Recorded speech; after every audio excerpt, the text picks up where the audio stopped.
Halo teman-teman, ketemu lagi bersama saya Jarski Maradoni di channel Cerdas Berasuransi. Sebelum Anda membeli produk asuransi atau mungkin Anda sudah terlanjur membeli produk asuransi, ada baiknya Anda menonton video-video yang saya buat di channel ini. Dan kali ini saya mau berbicara tentang banyak orang yang masih berpikir kalau beli asuransi itu kayak beli barang-barang kreditan yang lainnya. Entah itu mobil, entah itu motor, ngangsur rumah mungkin, atau cicilan-cicilan yang lainnya. Ya, saya akan bahas semuanya di video kali ini. Stay tune di channel Cerdas Berasuransi.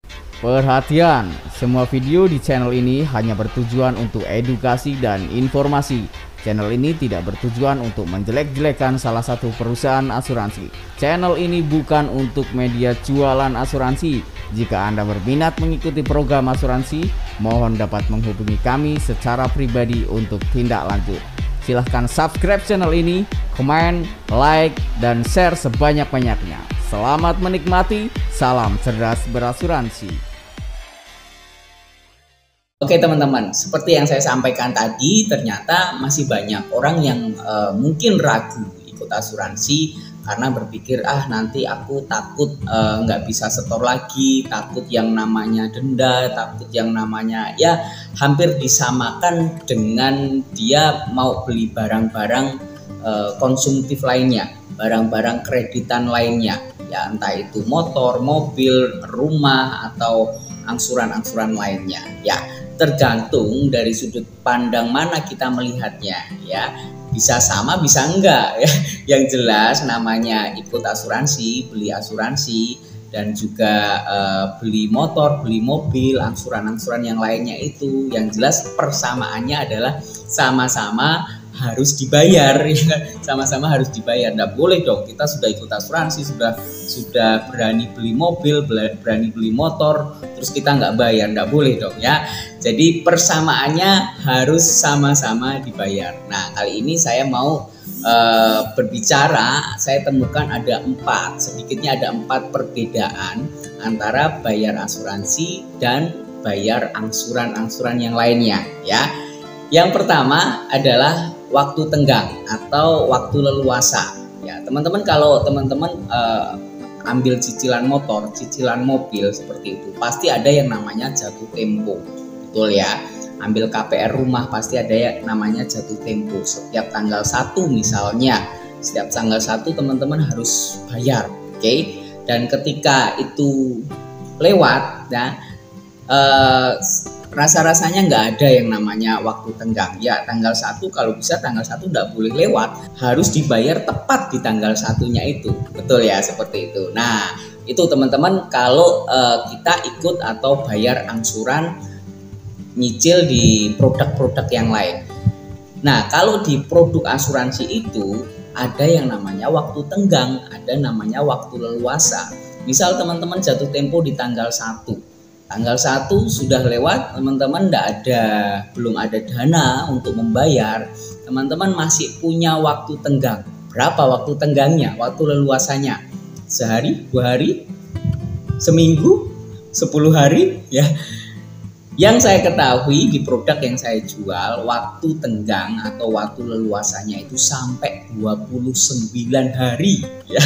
Hampir 1 bulan di bulan berikutnya. Teman-teman masih bisa bayar setelah lewat jatuh tempo 29 hari. Luar biasa. Itu produk asuransi seperti itu. Ya misal jatuh tempo tanggal 1, teman-teman masih boleh bayar tanggal 10 boleh, bayar tanggal 20 boleh, bayar tanggal 25 boleh. Yang penting jangan lewat dari tanggal 29. Nah, itu perbedaan yang pertama antara asuransi, beli asuransi, bayar asuransi sama bayar cicilan-cicilan produk yang lainnya ya. Yang lain nggak ada waktu tenggang, nggak ada waktu leluasa.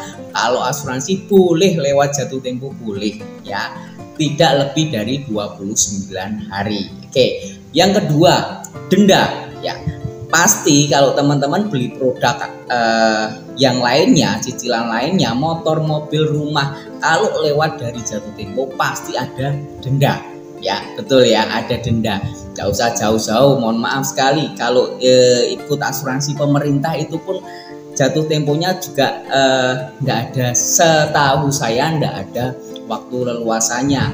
Lewat dari itu kalau nggak salah setiap tanggal 10. Lewat dari tanggal 10 pasti ada namanya denda. Itu BPJS ya, BPJS asuransi pemerintah ya. Nah, setahu saya dan yang profesi yang saya jalankan di asuransi swasta, selain tadi ada waktu tenggang, waktu leluasa, tidak ada yang namanya denda ya. Tadi misal jatuh tempo bayar asuransi di tanggal 1. Teman-teman boleh bayar di tanggal 5 boleh, bayar di tanggal 10 boleh, sudah lewat jatuh tempo boleh, tanggal 20 boleh, tanggal 25 boleh. Yang penting tidak lebih dari 29 hari.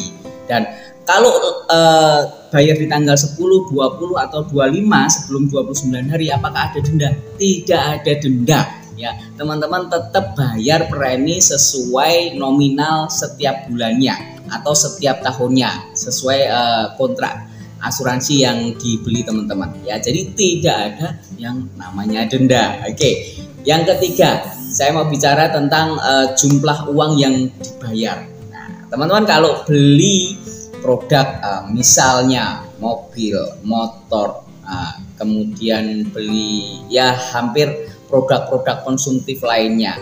Kalau yang metode atau sistem pembayarannya dicicil, teman-teman boleh hitung berapa uang yang sudah teman-teman keluarkan setiap bulannya, teman-teman sudah keluarkan setiap bulannya, kemudian bandingkan jika barang yang teman-teman dapatkan itu teman-teman jual, uangnya apakah sebanding atau sama besarnya, sama banyaknya dengan jumlah uang yang teman-teman sudah keluarkan. Nah, berbeda dengan asuransi. Asuransi itu premi yang teman-teman sudah setorkan setiap bulannya ya, itu jauh lebih kecil dari jumlah uang yang akan teman-teman dapatkan ya.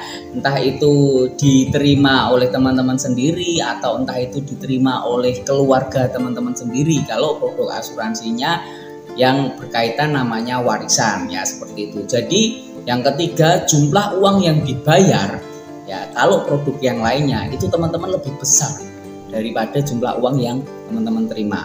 Kalau asuransi kebalikannya, teman-teman bayar asuransi setiap bulannya itu jauh lebih kecil dari uang yang akan teman-teman dapatkan. Oke, dan yang keempat ya, kalau produk-produk konsumtif cicilan lainnya ya, itu ada yang namanya debt collector, betul ya. Kalau teman-teman telat bayar ya sebulan 2 bulan, pasti ada telepon bahkan didatangi yang namanya debt collector, ditagih ya, seperti itu. Nah, itu ada, teman-teman akan dikejar-kejar terus. Sudah didenda, tidak ada waktu tenggangnya, waktu leluasanya, dan juga uang yang dibayarkan lebih banyak. Udah gitu nggak boleh telat ya, dikejar-kejar sama debt collector. Kalau asuransi, mohon maaf sekali lagi, jangan samakan agen asuransi dengan debt collector yang teman-teman sudah biasa temui ya. Ketika saya agen asuransi mengingatkan teman-teman untuk membayar premi, itu hanya sekedar membantu mengingatkan biar polis ini tetap aktif ya. Perkara teman-teman mau bayar apa enggak itu terserah, karena semua manfaat yang didapatkan itu haknya nasabah, semuanya untuk nasabah, bukan untuk si agen ya, bukan untuk ya. Kalau di tempat lain, cicilan lain ya, itu debt collector hubungi seperti itu biasanya ya, biasanya ada fee tersendiri untuk debt collectornya karena dibayar tugasnya untuk seperti itu ya.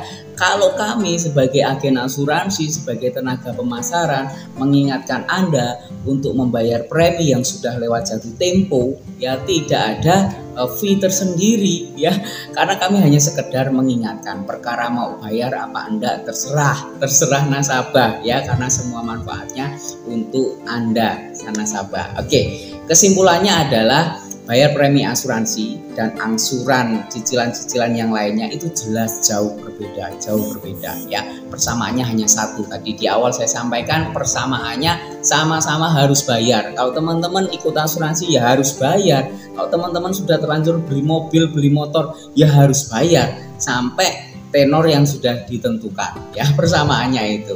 Yang kedua, saya percaya suatu saat Anda pasti butuh yang namanya asuransi ya. Ketika Anda melihat video ini atau video-video lain di channel YouTube Cerdas Berasuransi, Anda akan sadar betapa pentingnya asuransi untuk Anda dan untuk keluarga Anda.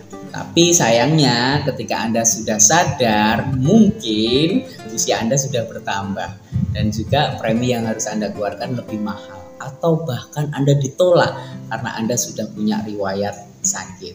Oke, itu sedikit video saya tentang perbedaan ikut asuransi sama beli produk-produk lain yang sistemnya cicilan-cicilan. Oke, semoga bermanfaat. Sebarkan video ini dan bantu like, komen, subscribe. Thank you sudah mengikuti video ini. Kita ketemu di video selanjutnya. Salam cerdas berasuransi.